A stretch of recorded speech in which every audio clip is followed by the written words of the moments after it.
আজও রহস্যে মোড়া আমেরিকার এরিয়া 51। এলিয়েনদের গল্পের আড়ালে লুকিয়ে কোনো সত্যি, মিথ ও মিথ্যে খুব কাছাকাছি গা ঘেঁষাঘেঁষি করে থাকে এই দুটো শব্দ। এতটাই কাছাকাছি যে আলাদা করা শক্ত হয়ে ওঠে।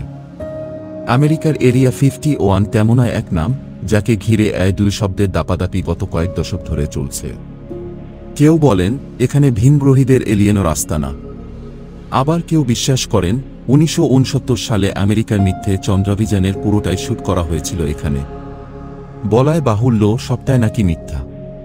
কিন্তু এসব যদি নিছকয় মন গড়া কাহিনী হয়, তাহলে আসল সত্যিটা কি?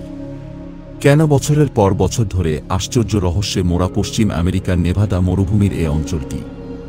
কেন মার্কিন সেনাবাহিনী বরাবরই চেষ্টা করে এসেছে জায়গাটাকে সকলের অগোচরে রাখতে? সবে মাত্র 2013 সালে সিআইএ স্বীকার করেছে এর অস্তিত্বের কথা। উত্তর খুঁজতে পিছিয়ে যাওয়া যাক কয়েক দশক। দ্বিতীয় বিশ্বযুদ্ধের আগে রূপো ও সীসার খনি ছিল গ্রুম লেকের নিকটবর্তী এ অঞ্চল। যুদ্ধ শুরু হওয়ার পরে পাণ্ডব বর্জিত জায়গাটার দখল নেয় মার্কিন সেনা। উদ্দেশ্য মূলত গোপন সামরিক পরীক্ষা নিরীক্ষা। এখানে বলে রাখা যাক, এই গ্রুম লেক আদৌ কোনো হ্রদ নয়। মরুভূমির মাঝখানে এটা একটা সমতল ভূমি। আর সমতল বলে একে অনায়াসে বিমানের রানওয়ে হিসেবে ব্যবহার করা যায়।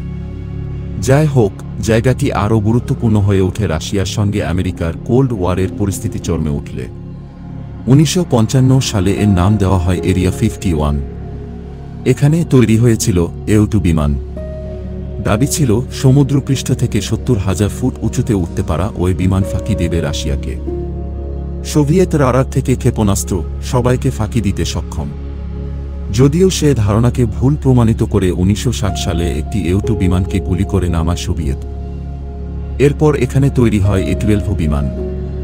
মাটি থেকে 90,000 ফুট উঁচুতে 22,000 কিলোমিটার প্রতি ঘন্টার দুরন্ত গতিতে ওড়ার ফলে কোনো রাডারের সাধ্য রইল না এ বিমানের আন্দাজ পাওয়া। পুরো আমেরিকাকে চক্কর লাগাতে এ বিমানে লাগত 70 মিনিট। আর এ ভয়ানক দ্রুত গতিও তাকে করে তুলল একটি UFO। সাংবাদিক অ্যানি জেকবুশেন তার বইয়ে দাবি করেছেন টাইটানিয়ামের শরীর আর ওই বুলেটের মতো গতি। সূর্যের আলোয় বিমানটির বিচ্ছুরণ দেখলে যে কারো মনে হবে ওটা ভিনগ্রহীদের যান। তবে এরও ঢের আগে 1947 সালে রোসওয়েল বিমান দুর্ঘটনার পর থেকে এ জায়গা ঘিরে ভিনগ্রহীদের আনাগোনার জল্পনার মাত্র শুরু হয়ে যায়। বলা হয়েছিল ওটা বিমান নয়, UFO, যেটা চালাচ্ছিল নাৎসিদের গবেষণাগারে তৈরি এক অদ্ভুত দর্শন প্রাণী, যার চেহারা মানুষের সঙ্গে সামান্য মেলে। কিন্তু সিআইএ বিমান নিয়ে পরীক্ষা নিরীক্ষার পর থেকে গল্পের UFO মহাকাশে উঠতে থাকে ঘন ঘন।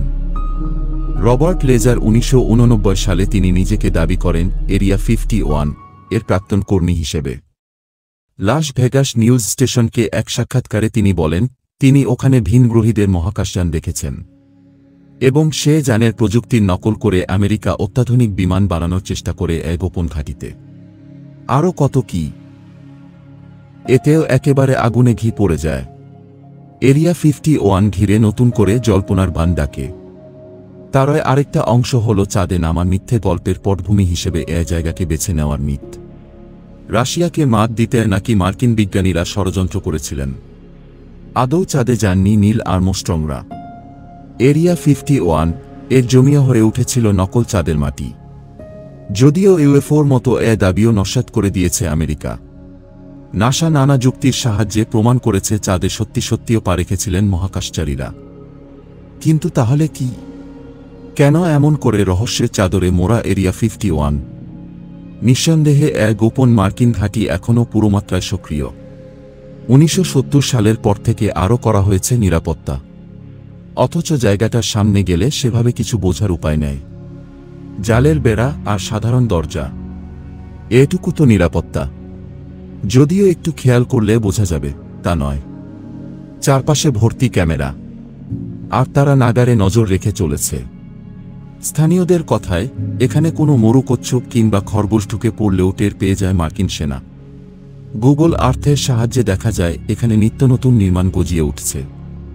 খুব ভোরের দিকে আধো অন্ধকারে আকাশ থেকে কারা যেন এখানে এসে নামে। না, UFO নয়। লাস ভেগাসের ম্যাকারান বিমানবন্দর থেকে কর্মীদের সে সময়ে উড়িয়ে আনা হয় এখানে।